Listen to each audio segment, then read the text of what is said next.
Hello everyone, welcome to all of you. आप सबका बहुत बहुत स्वागत है हमारे इस ऑनलाइन लर्निंग प्लेटफॉर्म पे जिसका नाम है लेट्स स्टडी इंडिया। तो फ्रेंड्स, आज जो हम डिस्कस करने वाले हैं ये है topic late blight of potato. इसके पहले हमने डिस्कस किया था एक वीडियो में अर्ली ब्लाइट ऑफ पोटैटो। तो अर्ली और लेट, इसमें मेन डिफरेंस ये है कि जो अर्ली ब्लाइट ऑफ पोटैटो होता है ये जब प्लांट लगाया जाता है उसके 15 से 20 दिन के अंदर ही ये सिम्टम देखने को मिल जाते हैं। ये डिजीज़ का पैथोजन का इंट्री या फिर पैथोजन के सिम्टम्स आपको देखने को मिलते हैं। लेट ब्लाइट पोटैटो क्या होता है कि वो उस कंडीशन में इन्फेक्शन करता है जब बस आपको आपका प्रोडक्ट मिलने वाला होता है, प्लांट अपनी ग्रोथ की लास्ट स्टेज में होता है, वहाँ पे वो इन्फेक्शन आपको देखने को मिलता है। जैसे आप रिलेट कर सकते हैं कि जैसे दो संस्था होती है, एक अनाथालय होती है, एक वृद्धाश्रम होती है। अनाथालय में क्या होता है कि जो पेरेंट्स होते हैं या फिर जो भी लोग होते हैं वो लाइफ की अर्ली स्टेज में बच्चों को वहाँ पे छोड़ के जाते हैं, और जो वृद्धावस्था वाली स्टेज होती है जो कि वृद्धाश्रम वगैरह होता है वहाँ पे लाइफ की लास्ट स्टेज में उनके बच्चे जो है उनको वहाँ पे छोड़ के जाते हैं। तो उसी तरीके से अर्ली ब्लाइट ऑफ पोटैटो जो है वो अर्ली स्टेज में होने वाला डिजीज सिम्टम है, और लेट ब्लाइट ऑफ पोटैटो क्या है वो लास्ट स्टेज में होने वाला डिजीज है। मैंने आपको याद करने का तरीका बताया था कि अर्ली ब्लाइट ऑफ पोटैटो कैसे याद रखेंगे कि ये जो है अर्ली का मतलब जल्दी, और ये होता है अल्टरनेरिया सोलानी की वजह से।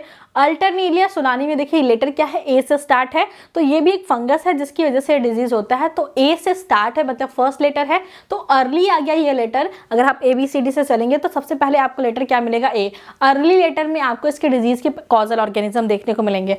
लेट ब्लाइट ऑफ पोटैटो होता है फाइटोप्थोरा इन्फेस्टेंस की वजह से, मतलब पी बाद में आता है तो लेट होगा, लेट आने वाला जो लेटर है उससे जो है कि लेट ब्लाइट ऑफ पोटैटो होगा। मैं ऐसे याद रखती थी और आप लोग भी ऐसे याद रख सकते हैं। तो ये बहुत, क्योंकि बाद में क्या होता है ना कि अर्ली ब्लाइट और लेट ब्लाइट में बहुत ज़्यादा कंफ्यूजन हो जाता था, तो इसलिए मैंने इसको इस तरीके से याद रखा।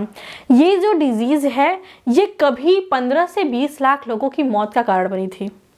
ये जो लेट ब्लाइट ऑफ पोटैटो आप डिजीज़ पढ़ रहे हैं ये इसने इतना ज़्यादा, मतलब इसके इन्फेक्शन इतने ज़्यादा हो चुके थे, इतना ज़्यादा इसने पोटैटो के प्लांट को इन्फेक्शन कर दिया था कि ये कभी 15 से 20 लाख लोगों की ज़िंदगी के ख़त्म करने का कारण बन चुकी थी।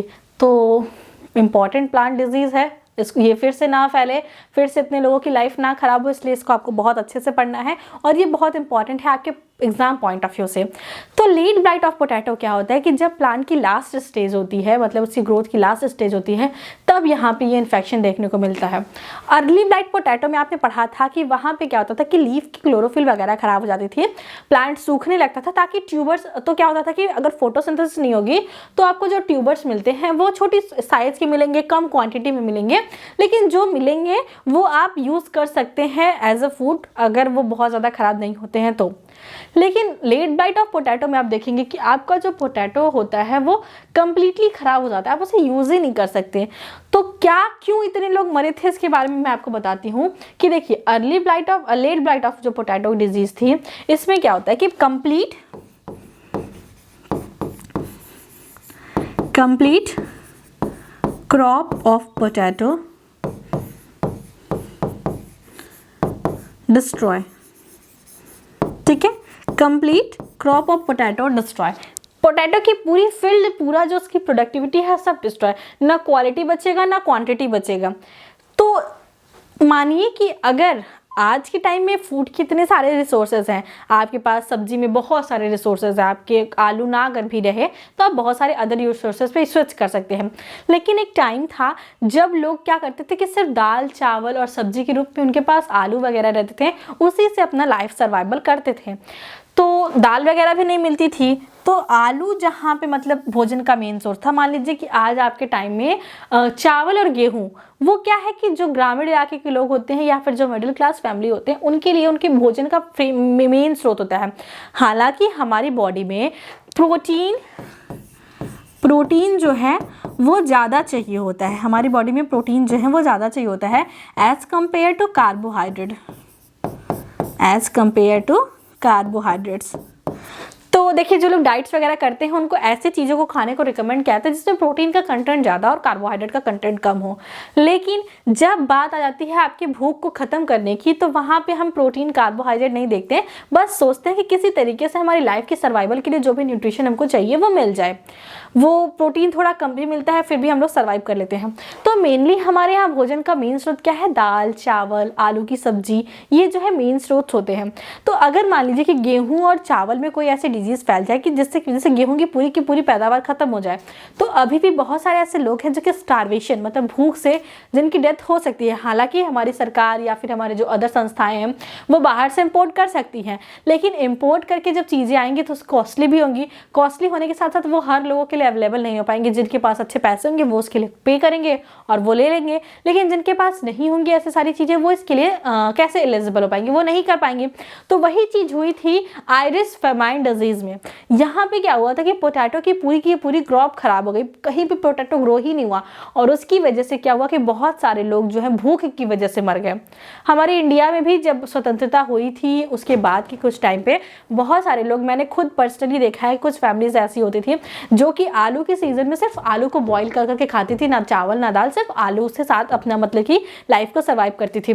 तो हालांकि मैं बहुत पहले टाइम की नहीं हूँ, आपके इसकी ग्रुप की हूँ, लेकिन मैंने कुछ लोगों को ऐसा देखा है या फिर उनकी दादा लोगों से अपने बातें करते हुए सुनी है कि वो उन्होंने ऐसे ऐसे अपनी लाइफ को सर्वाइव किया था। तो मान लीजिए उस टाइम पे उनके पास जो आलू मेन सोर्स था कार्बोहाइड्रेट का वो भी नहीं होता, तो स्टारवेशन से डेथ तो होती या फिर न्यूट्रिएंट्स डेफिशिएंसी की वजह से इंसान बीमार हो जाता। अगर खाना अच्छा नहीं मिलेगा, कहते हैं ना कि स्वस्थ शरीर में ही स्वस्थ आत्मा का निवास होता है, तो जब शरीर ही स्वस्थ नहीं रहेगा तो कैसे आगे की चीज़ें होंगी। तो इसकी वजह से बहुत ज़्यादा लोगों की डेथ हुई थी। तो इस डिजीज़ को बहुत सिंपल में नहीं लेंगे, बहुत लोगों की जान ले चुकी है सिंपल से डिजीज ने। क्या दिया है? Late blight of potato is most destructive disease of the potato. सबसे ज्यादा डिजीज कॉज मतलब सबसे ज्यादा लॉस कॉज करने वाली ये डिजीज होती है, ये एपिडेमिक डिजीज है। मैंने आपको जब स्टार्टिंग में पढ़ाया था पहली वीडियो में, तो मैंने आपको बताया था क्या होते हैं। स्पोरेडिक डिजीज होते हैं, इंडेमिक डिजीज होते हैं, एपिडेमिक डिजीज होते हैं, और क्या होते हैं? पैंडेमिक डिजीज होते हैं। तो जो एपिडेमिक मैंने बताया था कि एपिडेमिक डिजीज जो होते हैं वो कई कंट्री में फैले होते हैं, मतलब एक लार्ज एरिया में फैले होते हैं। और पैंडेमिक क्या होते हैं? अप्रॉक्सीमेटली कंप्लीट वर्ल्ड में उसका इन्फेक्शन देखने को मिलता है अप्रॉक्सीमेटली। तो एपिडेमिक डिजीज था, मतलब बहुत कंट्रियों में ये डिजीज फैला हुआ था। The famous Irish famine in 1845 to 1846, 1845 से 1846 के टाइम में ये डिजीज फैली थी। तब इतना पुराना समय था, ट्रांसपोर्ट के भी इतने अच्छे साधन नहीं थे, तो आपके यहाँ जो होता है आप वही खा सकते हैं। समुद्र से इतनी बड़ी बड़ी ना तो बोट्स थी ना तो ट्रांसपोर्ट का इतना अच्छा साधन था जिसकी वजह से चीज़ों का आयात निर्यात हो सके।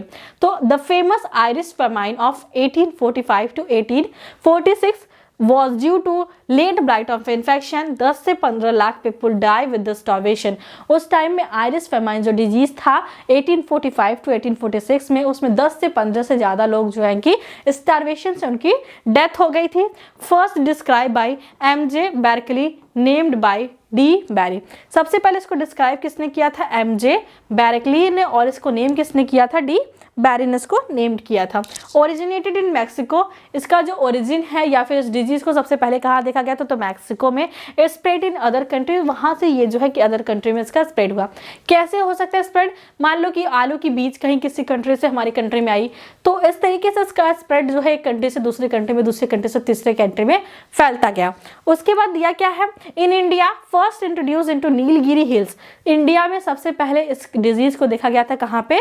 नीलगिरी हिल्स में, बिटवीन 1870 टू 1880, 1870 से 1880 के बीच में ये डिजीज सबसे पहले नीलगिरी रीजन में देखा गया था। And very soon spread into Darjeeling and the Himalayan reason.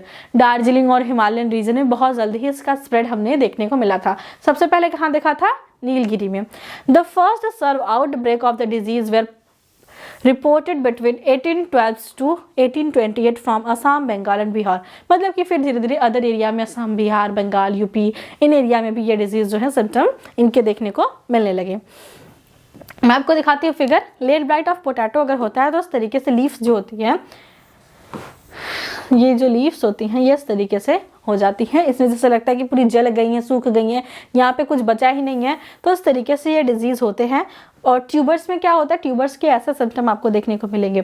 तो चलते हैं पहले डिजीज सिम्टम के बारे में बात करते हैं। पेन ले लेते हैं। The symptom of disease can be seen on any part of the plant like leaf, petioles, stems and tuber. Plant के हर पार्ट में इस डिजीज़ का आपको सिम्टम देखने को मिलेगा, चाहे लीफ हो, चाहे स्टेम हो, चाहे पेटियोल हो, चाहे ट्यूबर्स हो, हर पार्ट में। On the leaf the symptom appear in the form of dark brown Oval irregular water soaked area. जो ये डिजीज़ का आपको सिम्टम देखने को मिलेगा, ये कैसा देखने को मिलेगा, डार्क ब्राउन कलर का होगा, ओवल और इरेगुलर वाटर सोक्ड एरिया। जैसे हमने सिट्रस कैंकर में आप देखेंगे कि वहाँ पे भी आपको क्या होता है कि soaked area, water soaked area देखने को मिलेगा, मतलब उसको टच करेंगे तो ऐसा लगेगा कि थोड़ा सा चिपचिपा सा एरिया है।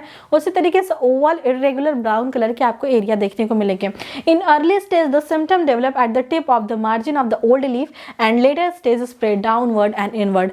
सबसे पहले आपको इसका सिम्टम कहाँ पे देखने को मिलेगा, जो पुरानी पत्तियां होती हैं उसके टिप पे, पुरानी पत्तियों के टिप पे, जैसे मैंने आपको यहाँ पे फिगर में दिखाया था ना कि टिप से डिजीज स्टार्ट हो रही थी, और जैसे जैसे इन्फेक्शन बढ़ता जाएगा वैसे वैसे ये पीछे की तरफ मूव करती चली जाएंगी और फिर धीरे धीरे पूरे प्लांट को इन्फेक्शन कर देंगे। आगे क्या दिया, in India December to January brown spots on leaf increase. India में क्या है, दिसंबर से लेकर जनवरी के टाइम में ये डिजीज जो है वो इनका इन्फेक्शन मोस्टली देखने को मिलता है। अगर आपने गेहूँ की कल्टिवेशन देखी है तो हमारे यहाँ मेरे हिसाब से दशहरा के बाद जो है आलू की बुआई कर देते हैं, और खिचड़ी तक 15 से 20 तक इस टाइम तक आलू की आपके क्या खुदाई हो चुकी होगी या फिर हो रही होगी। तो पहले क्या होता था कि पहले दिसंबर लास्ट और जनवरी स्टार्ट में ही खुदाई होने स्टार्ट हो जाती थी, लेकिन अभी थोड़ा मौसम चेंज हो चुका है, थोड़ी ठंडी लेट पड़ रही है, तो उस हिसाब से लास्ट जनवरी तक ये सारी चीज़ें होती हैं। तो जब ये प्लांट अपने लास्ट स्टेज में होता है, यही देखिए लास्ट स्टेज है ना जनवरी वाला, तो वही दिया दिसंबर से जनवरी में आपको यहाँ पे मोस्टली इन्फेक्शन देखने को मिलते हैं, इसीलिए तो इसका नाम लेट ब्लाइट ऑफ पोटैटो है। कुछ और दिया है, एक मिनट, क्या दिया है चीजें, इफ कंडीशन आर ह्यूमिड, जो अगर कंडीशन ह्यूमिड है मतलब कि इन्वायरमेंट में जो है वाटर प्रेजेंट है, जो कि ठंडी में प्रेजेंट होते ही हैं, the cell of tuber become soft and dark brown, the sometime is known as wet rot. इसको अगर इन्वायरमेंट में ह्यूमिड प्रेजेंट है, यहाँ पर रॉट की स्पेलिंग गलत हो गई है,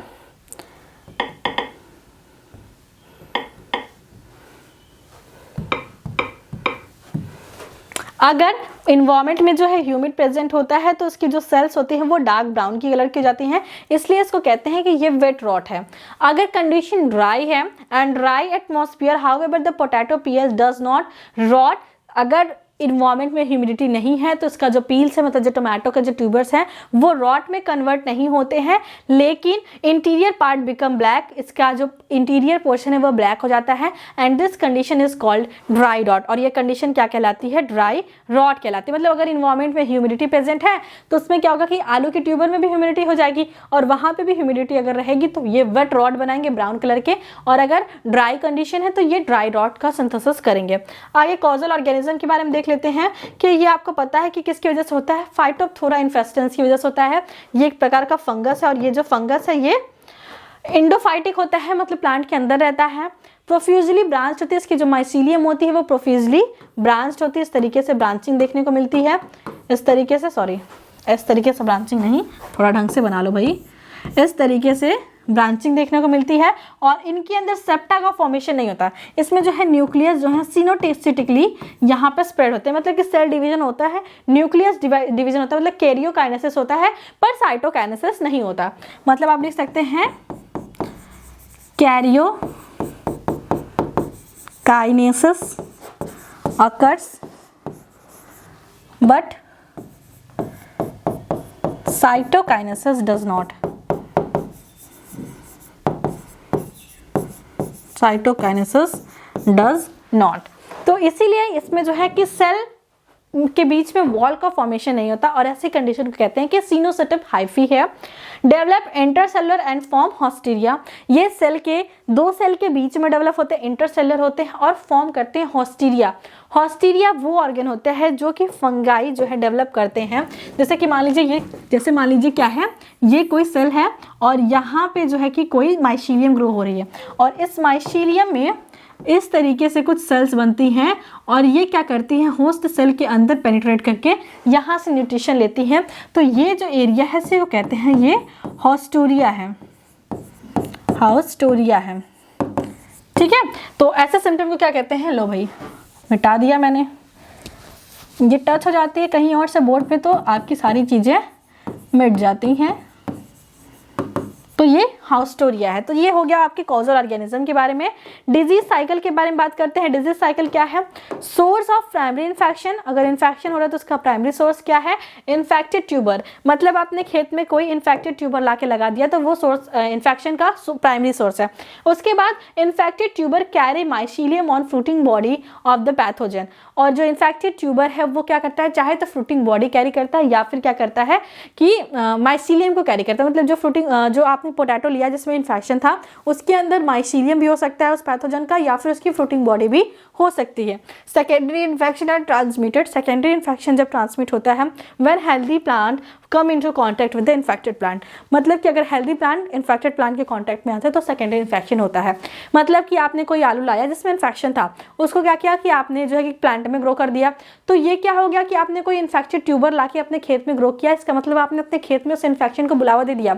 वो वाली कहावत सुनोगे ना कि आ बैल मुझे मार, मतलब कि आ पैथोजन खत्म कर दे खेत को, तो वो अगर आपने एक भी ट्यूबर जो है इन्फेक्शन वाला लाया है अपने खेत में तो वो प्राइमरी इन्फेक्शन करता है, और अगर उससे जो प्लांट होते हैं वो नेक्स्ट प्लांट के कांटेक्ट में आते हैं या सारे प्लांट जो जमीन में ही लगे हैं तो माइसीलियम एक दूसरे के कांटेक्ट में आएंगी, तो इस तरीके से इन्फेक्शन जो है एक प्लांट से दूसरे प्लांट में अगर फैलता है तो उसको कहते हैं कि ये सेकेंडरी इनोकुलम है, सेकेंडरी इन्फेक्शन है। ठीक है, तो प्राइमरी क्या, ट्यूबर आपने खेत में लगाया, सेकेंडरी क्या, ट्यूबर से जो माइसीलियम बने वो एक दूसरे को इन्फेक्शन कर रहे हैं और इसकी वजह से आपकी पूरी की पूरी क्रॉप जो है खराब हो जाएगी। तो कभी भी अगर खेत में आप क्रॉपिंग कर रहे हैं, जैसे मैंने तो किया है, मैंने आलू भी खेत में लगाया है, लहसुन भी लगाया है, प्याज भी लगाया है, तो अगर आप कुछ ऐसा कर रहे हैं तो अगर कोई भी इन्फेक्शियस पार्ट आपको दिखता है जहाँ पे आपको डिजीज जैसा सिम्टम हो या फिर विल्टिंग हो आपके पोटैटो में, सड़ चुका है वो, तो उसको खेत में ही नहीं फेंकेंगे। क्या करते हैं लोग, मैंने देखा है, पर्सनली देखा है कि अगर जहाँ पे वो खराब रहता है उसको काट देते हैं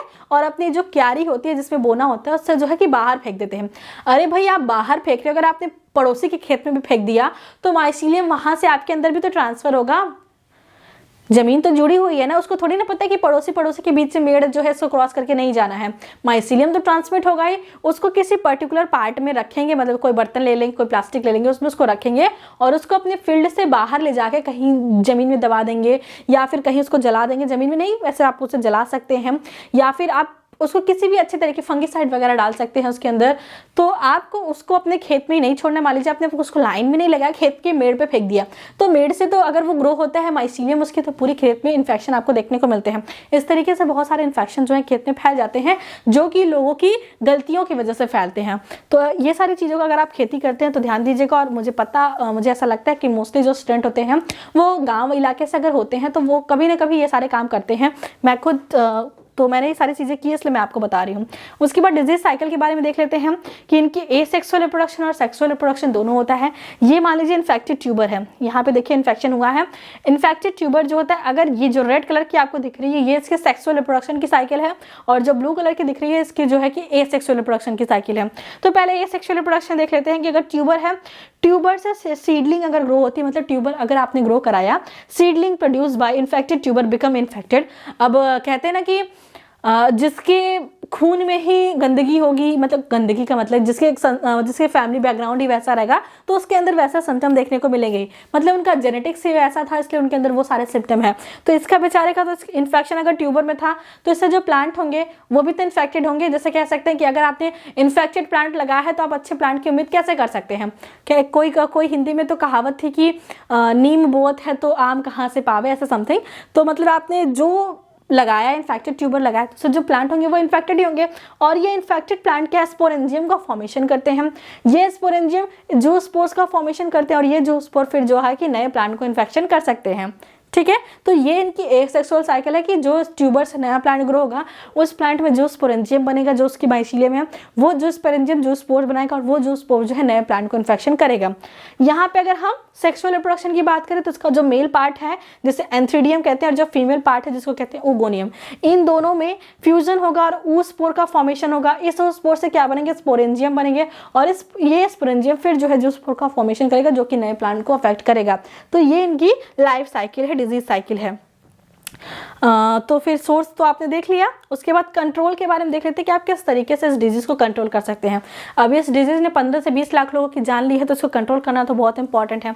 क्या है? Healthy seed tuber selection. आपको जब भी सीड का अपने ट्यूबर्स का कलेक्शन करना है वो होना चाहिए हेल्दी, ये सीड नहीं है।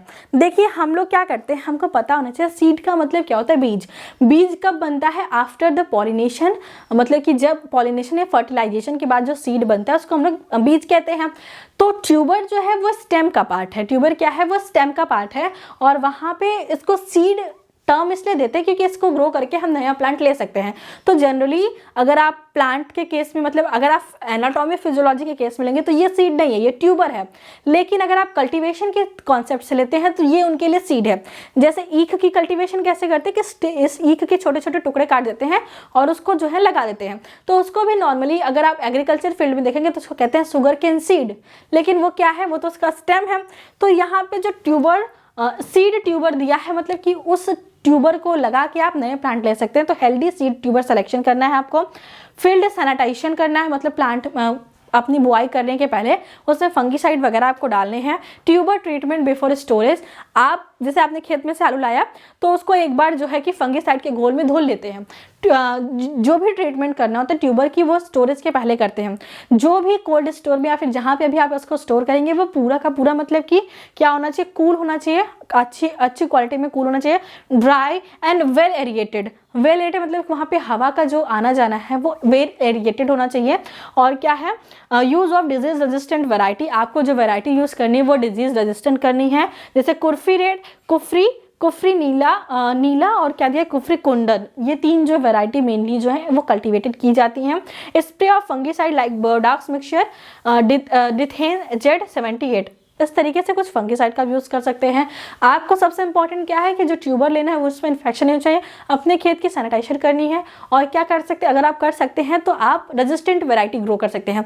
रेजिस्टेंट वैरायटी की थोड़ी कॉस्ट ज़्यादा होती है क्योंकि उसको बनाने में जो खर्चा लगता है, जो साइंटिस्ट उसको बनाते हैं उसमें थोड़ा कॉस्टली इम्पैक्ट आता है, इसलिए वो थोड़ा कॉस्टली पड़ता है और नॉर्मली लोग उसे प्रेफर नहीं करते हैं। लेकिन अगर आप प्रेफर कर सकते हैं तो आप जो है रेजिस्टेंट वैरायटी को प्रेफर करिए। तो इसी तरीके से ये डिजीज़ कंट्रोल भी खत्म हो गया। और आपने late blight of potato disease के सिम्टम कैसे होता है, क्या क्या इन्फेक्शन के कारण है, वो सब कुछ देख लिया। नेक्स्ट वीडियो में कोई और टॉपिक, कोई और प्लांट डिजीज़ के बारे में डिस्कस करेंगे। और इसी तरीके से आपकी कंप्लीट प्लांट डिजीज़ की जो मेन प्लांट में जो डिजीज़ होने वाले आपके सिलेबस में दिया है उसको हम लोग कवर कर लेंगे। तो thanks for watching this video. यहाँ तक आप लोग को वीडियो देखने के लिए बहुत बहुत थैंक यू। आप लोग बस करिए क्या? पढ़ाई करते रहिए। All the very best.